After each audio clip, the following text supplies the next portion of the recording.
Hey guys, what's up? So finally we have a series of videos covering all the chapters coming in the currency derivative exam by NISM, presented by FinSeed. This is me, Romi Pandey, and I'm currently pursuing my MBA in finance. Just like any of you, I was also keen on taking this exam and was looking for some help that I could seek from YouTube, but couldn't find any. So, in the absence of it, I decided to turn my notes into a PPT and help all my friends interested in taking this exam. I've tried to make this concept easy enough for you to wrap your head around the complexities involved, especially if you're new to a concept like derivatives. Okay, I'll go really slow with it, so let's begin. Here we can see the chapters that would be covered along with the weightage that each of the chapter has. The fourth chapter seems to have the highest weightage here as it is loaded with some numericals for us to follow. Starting with the very first chapter, Introduction to Currency Market. There are a lot of new terminology that you would not be familiar to, but not to worry, before the introduction of each such term, I'll make sure I'll give you a brief on those. Every time you see this sign, it would introduce you to a new term, and this sign would introduce you to numericals with the formulas highlighted. Okay, and all the learning objectives mentioned here would be touched upon. Now, how it all began.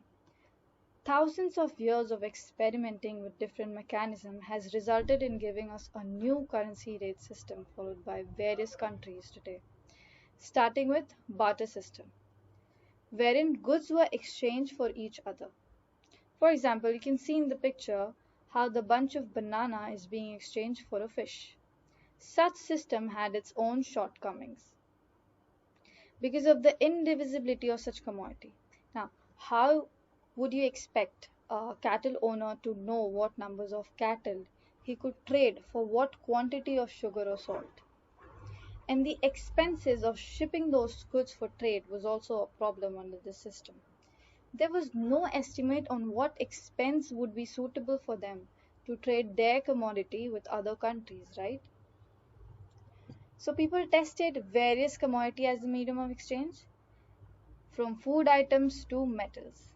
Gradually, metals became more prominent medium of exchange because of their ease of transportation, divisibility, certainty of quality, and universal acceptance.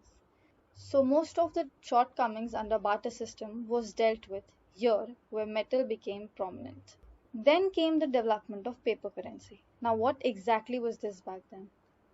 People would deposit gold and silver coins with a bank and get a statement guaranteeing that the worth of the paper would be equal to a certain number of gold coins deposited by them in the bank.